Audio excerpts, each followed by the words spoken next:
Next, Senator Marcos. Thank you, Madam Chair. Before I begin my questioning, and I hope it's not included in my time, but since I just wanted to take this opportunity to address some of the reports that have been coming out. For example, uh, I would like to address it, Chairman Iqbal and the MILF. Uh, we have been advising both sides to undertake confidence building measures in the face of the Mamasapano incident. And the reason we have done this is that it is the people who have the citizenry that have lost faith not only in some of the individuals involved, but also in the entire peace process. And that is why I have called for several steps to be taken as a confidence building measure to restore the trust of the public in the peace process. And that is my main concern, is that the peace process must continue. The peace process must, in fact, at some point, come to a conclusion wherein we find the true and lasting peace for Muslim Mindanao. However, there are disturbing reports coming back from the first item as a confidence building measure that was suggested was the return of the firearms and the equipment of the 44 policemen that were killed. It took 1 month for the MILF to finally return 16 of the weapons that were taken from our policemen. Of those 16, 14 were cannibalized. That is the report that we are getting is that the parts were taken from the weapons and they were changed with the inferior parts. But the point is that what was supposed to be a confidence building measure and an act of good faith has turned into the precise opposite. And this is a classic case of adding insult to injury. Not only, in this case, adding insult to death. And again, then there is the declaration that the commanders that were involved in Mamasapano are not going to be turned over are not going to be identified or turned over, and it will be an internal matter in the MILF. Again, this does not inspire confidence in the public. And the promise of Chairman Iqbal here in the previous hearings that the MILF will assist in the identification and of the finding of Usman and will assist in that, we have not seen any concrete measures. And finally, the last is the clarification of the precisely what is the relationship between the MILF and the BIFF. Blanket denials will not suffice. We need to do more. And that is why I am taking this opportunity. Chairman Iqbal, take it as a piece of advice. I implore you for the sake of the peace process, for the peace process to once again regain the trust of the people, that we have to do better in terms of those confidence building measures.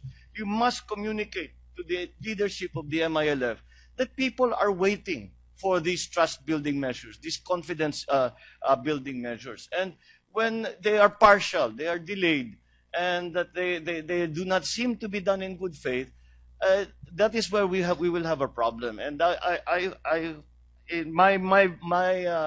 my positioning and all of this has always been, whatever it takes, we must continue the peace process. The peace process must come to a definitive end wherein we can say there is true and lasting peace in Muslim Mindanao. So, para nyo ng awa sa ating peace process. If we care that much for the peace process, I implore you to advise the MILF leadership to do better in terms of these trust-building measures so that we can move forward with the peace process. Dito, natigil tayo dito eh. And we have lost the trust and confidence of the public. And so that is simply like, that is an advice and a fervent request on my part for Chairman Iqbal, please try to convince the leadership of the MILF that these trust-building measures, these confidence-inspiring measures are important for us to return to the process, the peace process. That is just the manifestation that I would like to put on record, and I hope that the chairman, you take that message back to the MILF leadership. I think that you can verify that after Mamasapano, all that we have been discussing, the two of us, privately and in other venues is how do we move forward. This is the way to move forward, Chairman, and this is the way this must be understood by the leadership of the MILF. These trust building measures are not just is not just talk. They are in fact extremely important for us to return to the process. We have been sidelined by this incident. We must return to the process. And in my view, this is the way to do it. So, Chairman, that is my message to you, and I hope you communicate it to the leadership of the MILF. Your Honor, would I be permitted to say a few words about the issue? Yes, sir. Well, Your Honor, I think the time from January 25 up to the time that we submitted or we returned 16 and one half firearms was not 1 month, but rather 21 days. 21 days, because January 25, and then we had a ceremony at Camp Sionco in that Odin Sinswat on January 18. So 21 days. Stand corrected, not 1 month, 3 weeks. Yeah, 3 weeks po. And then I have to be very frank, Your Honor. You know, when the firearms were turned over to Awang Airport, we did not have the time really to check on the firearms together with my esteemed counterpart from government. We only saw the firearms when they were brought to Camp Sionco. But at any rate, at Camp Sionco, I understand that there was some validation undertaken by military officials or PNP officials. I am not so sure about who really made the validation. And that precise moment also, Your Honor, I was to travel to Manila. So that's why the ceremony was quite cut short to give us time really to board a plane for Manila. If that is true, Your Honor, then it is very regrettable that such kind of situation would happen. I understand the feelings of our friends from the PNP if the report is really true, but we did not have the time, we did not have the opportunity to really check whether such kind of situation really happened. But at any rate, I would vouch for the statement coming from our friends from the PNP that there were parts of the firearms changed for another part. I don't know the technical term for that. But for the MILF, Your Honor, it's not the material consideration that is really very important on our part, but the symbolism, the gesture of goodwill that we want to show to everybody, to our friends from the PNP, that the MILF did not like what happened in Mamasapano. It was a regrettable incident. It was a tragic incident that resulted in the loss of 44 sub-commandos and 18 MILF fighters on that fateful January 25 incident po. So on our part, while we understand the material consideration, but on our part, it is the symbolism po. Yung symbolism po, the gesture of goodwill that we are willing to do anything that is possible for us to do, because we have spent a lot of political capital in convincing our fighters to give us back the firearms so that they would be returned to the PNP. So it took us really hard time for us to convince our commanders and our fighters to return the firearms to the Philippine National Police, because we also spent lives, and then there were also distractions. So that's how I can say about the returns of firearms, and then we also promised that the remaining one firearms will be turned over to the PNP as soon as we would have that firearms with us.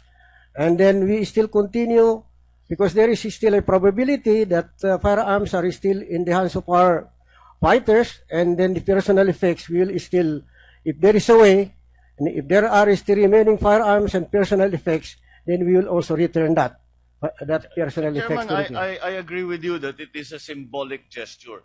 The PNP will continue to function even if they do not get 44 M4s rifles back. That is the symbolism. That is also why the symbolism of good faith is destroyed by the fact that the arms were tampered with first at binalitan ng pyesa bago ibinalik. Ibig sabihin, kinuha yung magandang pyesa, ginamit sa sarili, pinalit ay bulok.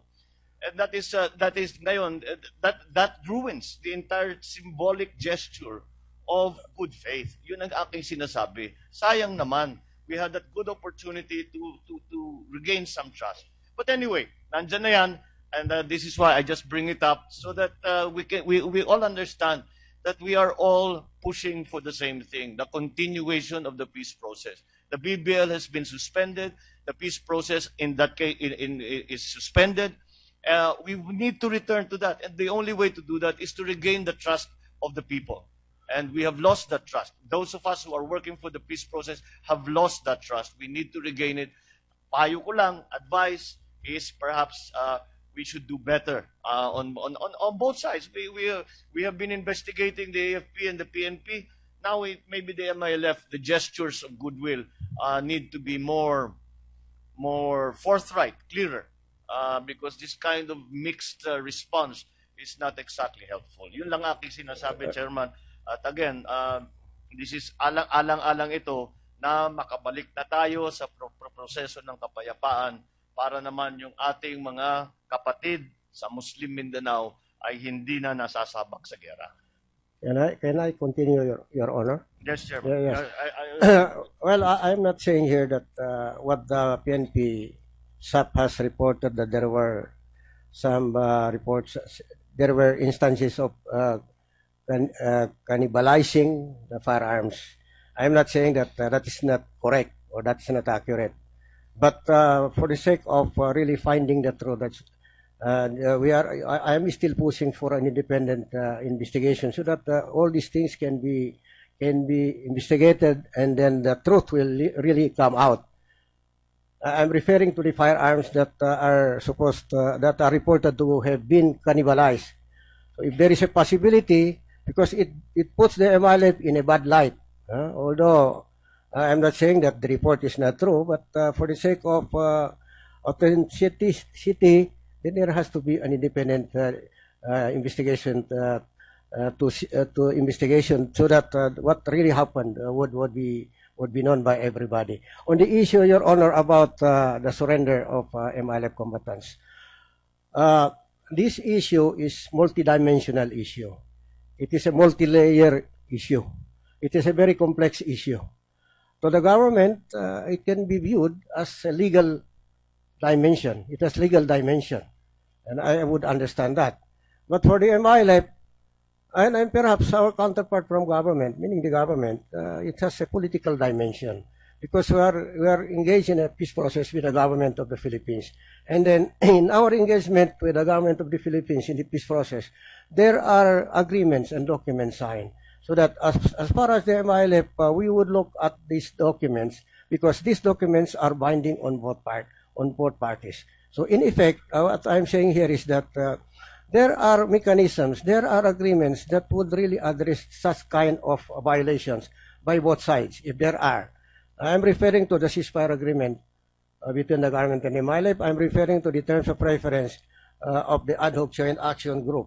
So that's my point there. And then maybe we can also look at the third dimension, the issue of violations of human rights. I saw the video, and with all indications, the video is authentic. I saw a hand firing a handgun to a wounded SAF commander. So I would presume, I'm not an expert on this, but I would presume that it is genuine. Meaning, the one that fired that handgun to a wounded SAF is a criminal. The one that took the video is also a criminal. But there are two persons who were businessmen who uploaded the video. They are also criminals. Because why did they uploaded that video? Maybe they said that they have the good intention, but good intention does not always result in good consequences. This time, by uploading the video, then it has generated outrage. It has generated emotions all over this country. So I think if I have to make a request, those who uploaded the video should also be called for in this August body. Thank you, Chairman. Just since you brought up the video, what would be your response if I could if we have information identifying the shooter in the video. What will you find? Will you help our policemen and AFP find that person and bring them to justice? Well, if it is in the nature of a war crime, you will submit. I believe that. Okay, so okay. Anyway, the legalities of it have been discussed at least previously. So again, we will get to the coordination process. So let me now get to my questions, Mr. Chairman. I would like to focus once again on the coordinating processes for of the AJAG and the CCCH, so that when such an occurrence happens, nagka-encounter, paano matigil yung putukan. The shooting started at around 4:35 o'clock in the morning of Sunday, 25 January, and the ceasefire was at 4 o'clock, although there was still sporadic fighting until the artillery was deployed. So I will ask, since you are in the middle of all of this, you were in the middle, General Galvez, could you give us the narrative? Dahil the AFP report and the report of the peace panel, or rather the GPH Coordinating Committee on the Cessation of Hostilities, the GPNP MILF panels, magkakaiba ng konti sa timing. So General Galvez, give us the narrative when you first heard of this incident and what happened afterwards.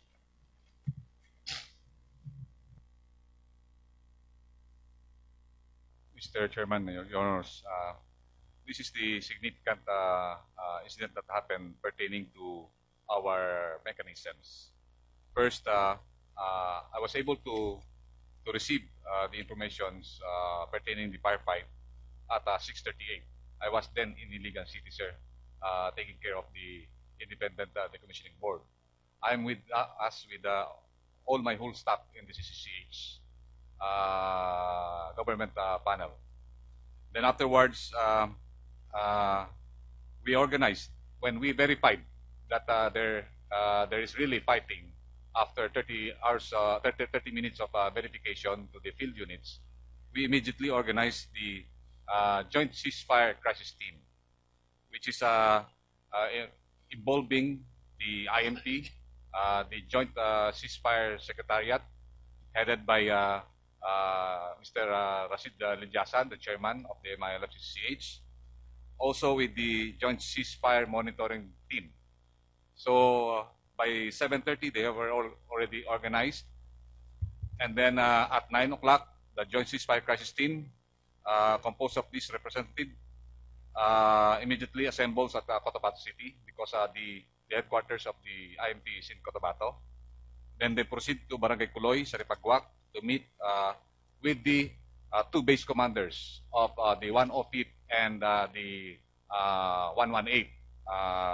Ustad Sakaria Goma for the 105th and Wahid Tundok for the 118 base command.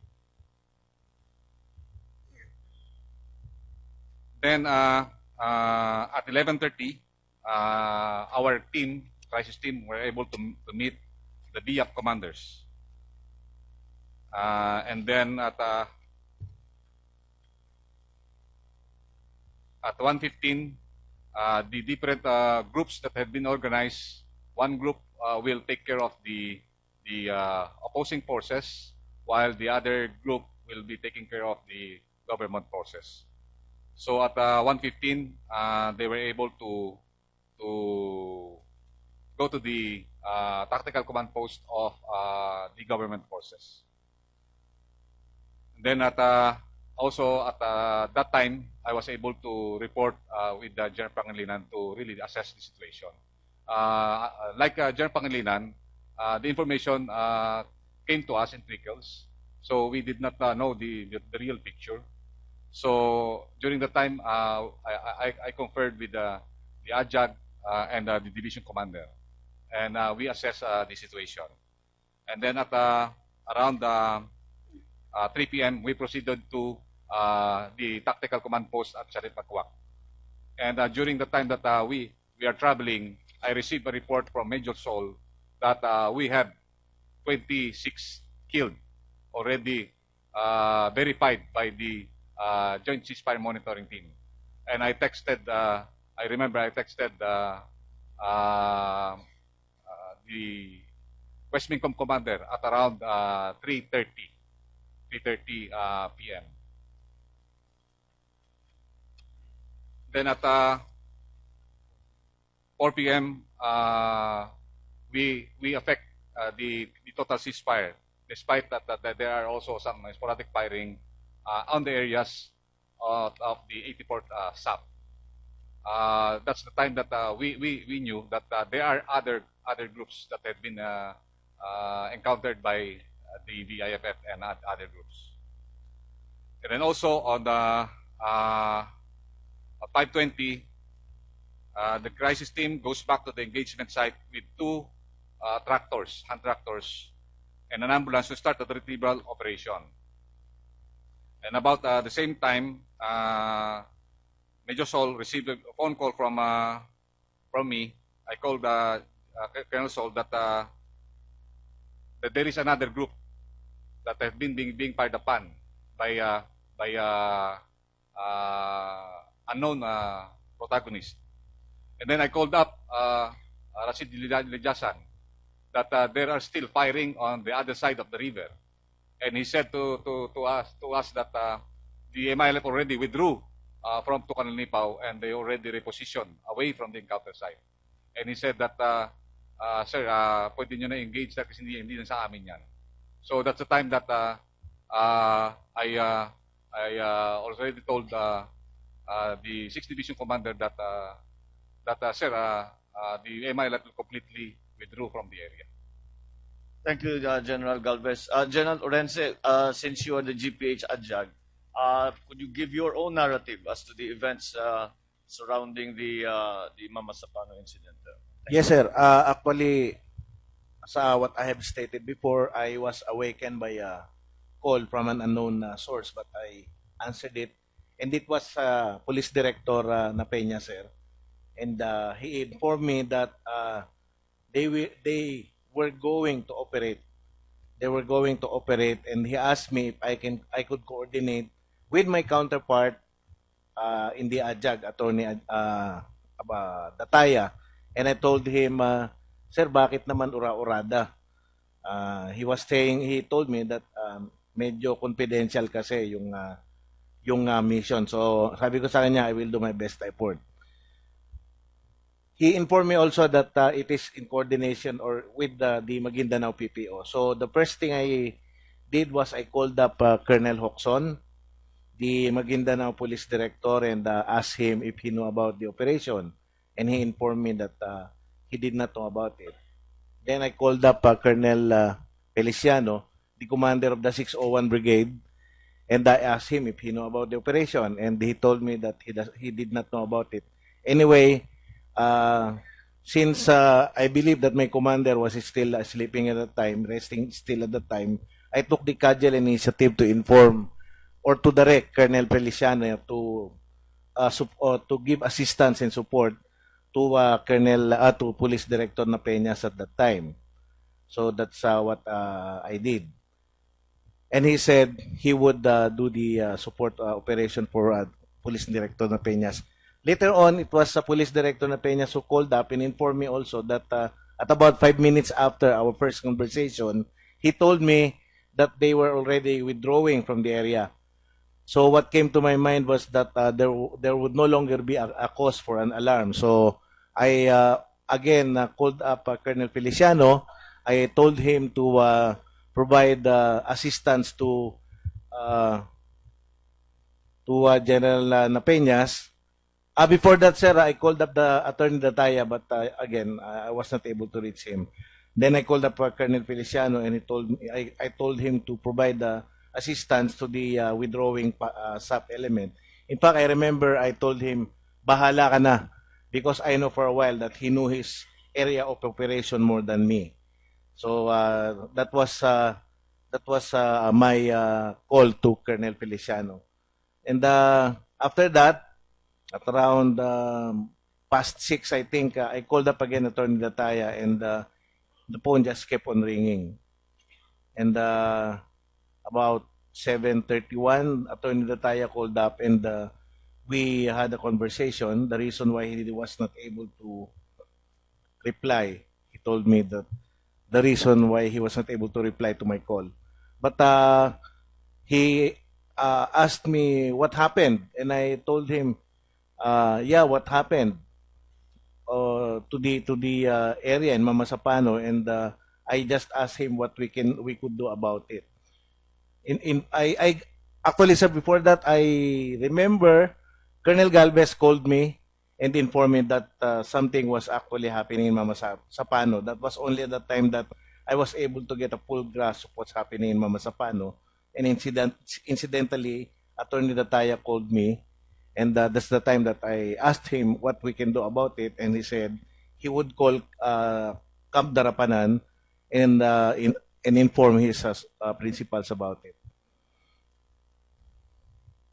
At, let me understand the process. Ano? The process is that the adjugs first will coordinate, and then the CCCH will then, kumbaga kayo ang adjug yung strategy, yung CCCH ang tactics na kayo talagang makikipag-usap. And that is the process.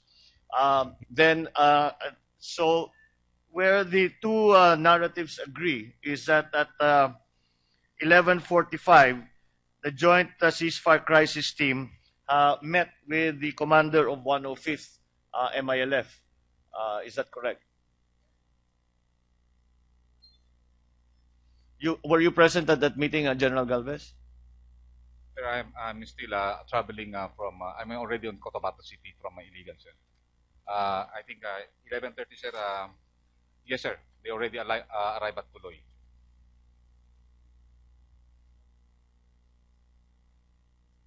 So at 12, from the first indication of at about 6:30, where the government learned of the government CCCH learned of this ongoing encounter. It took you about 5 hours to arrive at the CCCH to arrive at the camp. Yes, of Commander Guma of the 105th of MILF. So the problem is the CCCH, the main bulk of the CCCH then is escorting the IDD. Escorting? We are escorting the Independent Decommissioning Board at Iligan City. If we have the prior knowledge, we will immediately go to Cotabato City. The problem now is being the representative of as the chairman, it is very, very vital that I'm supposed to be. What I'm trying to do here is trying to find ways to shorten that time. Yes, sir. The time from 6:30 to 4 o'clock in the afternoon is an alarmingly long time. Yes, sir. And as we now know, by 1 o'clock, all 44 that were dead, but were killed, were already dead. Yes. So we have to. It took you until 12:30 to talk. Now, what was the agreement arrived at the meeting with the commander of 105th? Ustad Sakaria Goma, who's the base commander of 105th. Sir, to effect the ceasefire, sir, through going through the protagonist, the individual protagonist, by having two joint ceasefire teams. But by your own declaration, you were only able to say that the ceasefire had actually begun at 4 p.m. Why is that? When already the engagement and gun battle started, there is a need for physical presence on the ground. And you cannot just penetrate on the ground without coordinations with the protagonist. And there is a necessity really that the two teams should be visible on the ground because you cannot separate them. The JCCT was already in a dialogue with the commander at 11:45. Sir, the house of Sakaria Goma is still more or less 25 to 30 minutes going to the area. Well, that still brings you only until noon time. What happened from noon to 4 p.m.? Why was there continued fighting? Sir, there is an attempt to enter immediately, but the fighting is still ongoing. That's why That's what I'm trying to get at. How do we shorten that period from the time that you contact the commanders of the MILF saying that these are government troops that are being fired upon until the actual ceasefire. That we want to shorten that process. Why did it take so long? Maybe Chairman Iqbal, you can help us here.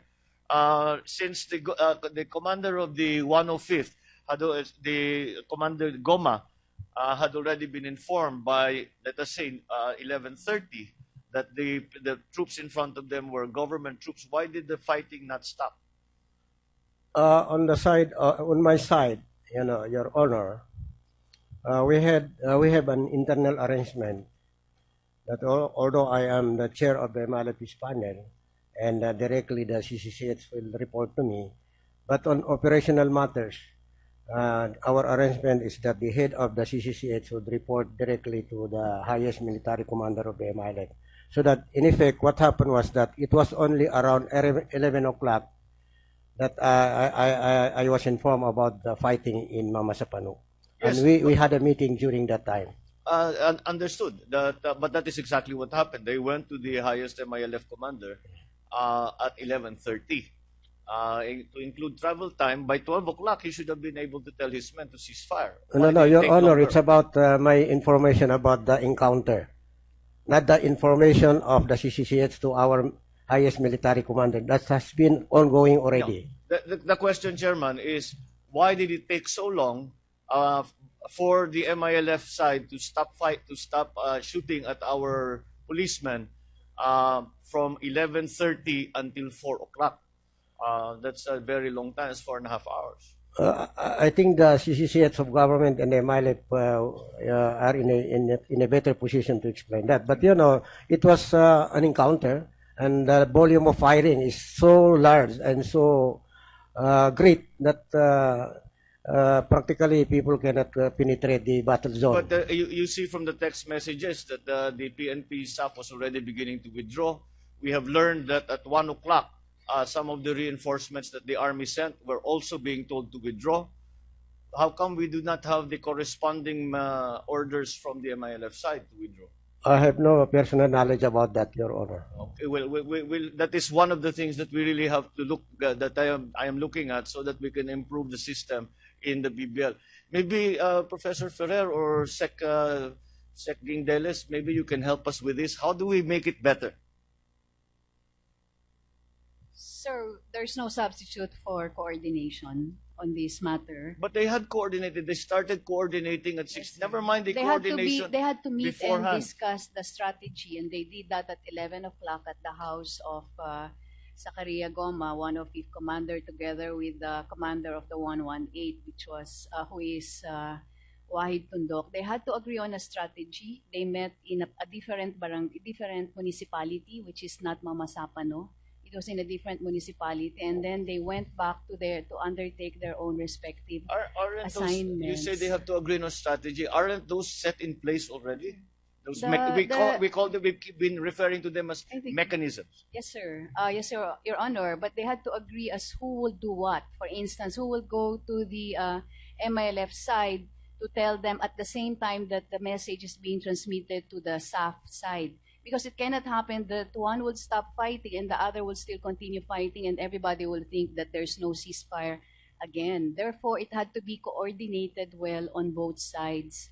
And in this case, the only way to communicate it to the fighters of the MILF was to go there physically, to call on them, because the text messages were not working. The cell phone communication was not very But good. General Galvez already at 10:34 sent the text to Ladyasan saying we already gave advice to the PNP to cease fire. They had Yes, already sir. done That is advice. You have to implement it on the ground. And Ladyasan could not enter the place until about 1:30 when they attempted. But when the shooting still continued, they had to withdraw because this team, Your Honor, were not armed. They came there without arms. They entered the area and they tried to separate the forces.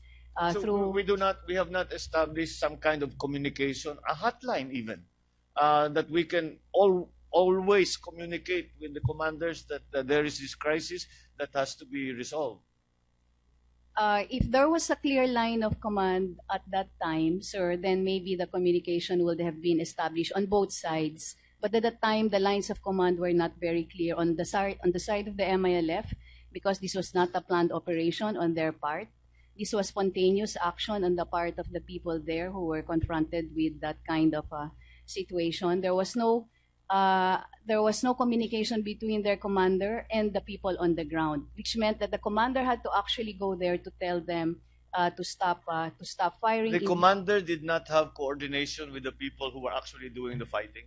No, sir, because they did not know that there was going to be a fight. So, but yeah, once the fight had started, hindi niya Yes, sir. They had to go there. They had hindi na to niya makausap yung tao Hindi na niya. po, kasi pati yung communication line, maybe if you go to the area, you will find that the signal is not very good in that area. Fair enough.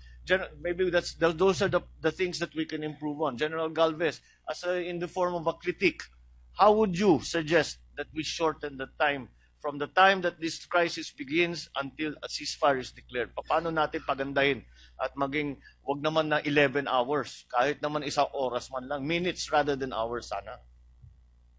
Sir, I believe you're right that we have some sort of a communication line, like a hotline. But I would like also to emphasize that, sir, by experience, it's really very hard that to separate two opposing forces when they started. I have an experience recently on February 15, wherein the Basilan-based commander, 104th Brigade, conducted same strike operations against the ASG. He informed me at 10 o'clock in the evening, and 5:30 they strike, and they informed me. So with that prior knowledge on the 10 o'clock in the evening, it gave me necessary time to prepare. Who will contact who, what, and when? In this case, we are in a. How did that work? Please explain to us how that communication, that coordination that you say is. How did that work? Sir, last February 15, I was informed by 104th Brigade Commander Colonel Bautista about the test mission of the SR will be striking an important terrain under the ASG that will cut off Makalang and the Makalang under Norhasan, and also will cut off the at Corelem. He informed me 30. As he said, Bok, we will operate tomorrow morning at 5:30. So please inform the higher quarters and higher echelon of the it's only not within 24 hours. And then at 5:30, when the operation started, I immediately called Lanjasan. Then I immediately called the Western Front commander of the Your Honor, I'm sorry. May I interject? Can we just remind the general here to not be too specific in his response, because these are operations, and I think these are still ongoing operations. So security matters, Your Honors. General Galvez, upon the advice, please limit yourself to the processes of coordination between the ADJAGs and the CCCH. So I believe the important thing here is at the multiple level. For example, in my case as chairman, and also I will operate at the level of the chairman, the Western Front commander, and then the 104th Brigade commander will go to 114th BC, and then also the ADJAG counterpart with the MILF and the GPH. During the time, the distance between the MILF and the AFP is only 100 meters. But the coordination was made that a radio was put on the MILF camp using our radio in the two camps of the MILF. So in this, to cut it short, in this kind of operation, prior knowledge is very important, so that the CCCH and the ADJAG will have at least enough preparation on the coordination matters between the MILF. The secrecy of the operation still was maintained, but the coordination was made very succinctly and very swiftly. Well, when things go according perfectly as planned, then it all works out. But when how many plans go perfectly as planned? So that's why these are what we have to prepare for. So anyway, I will just I will probably conduct an entire hearing just on this process. So Sec Gindeles, please, if you can prepare, and then General Galvez, General Orense, if you can prepare some of the suggestions that you might have that we can put into the BBL. Ilagay na natin sa batas para maging matibay ang coordination process na hindi na mangyari ulit ito. Thank you, Madam Chairman.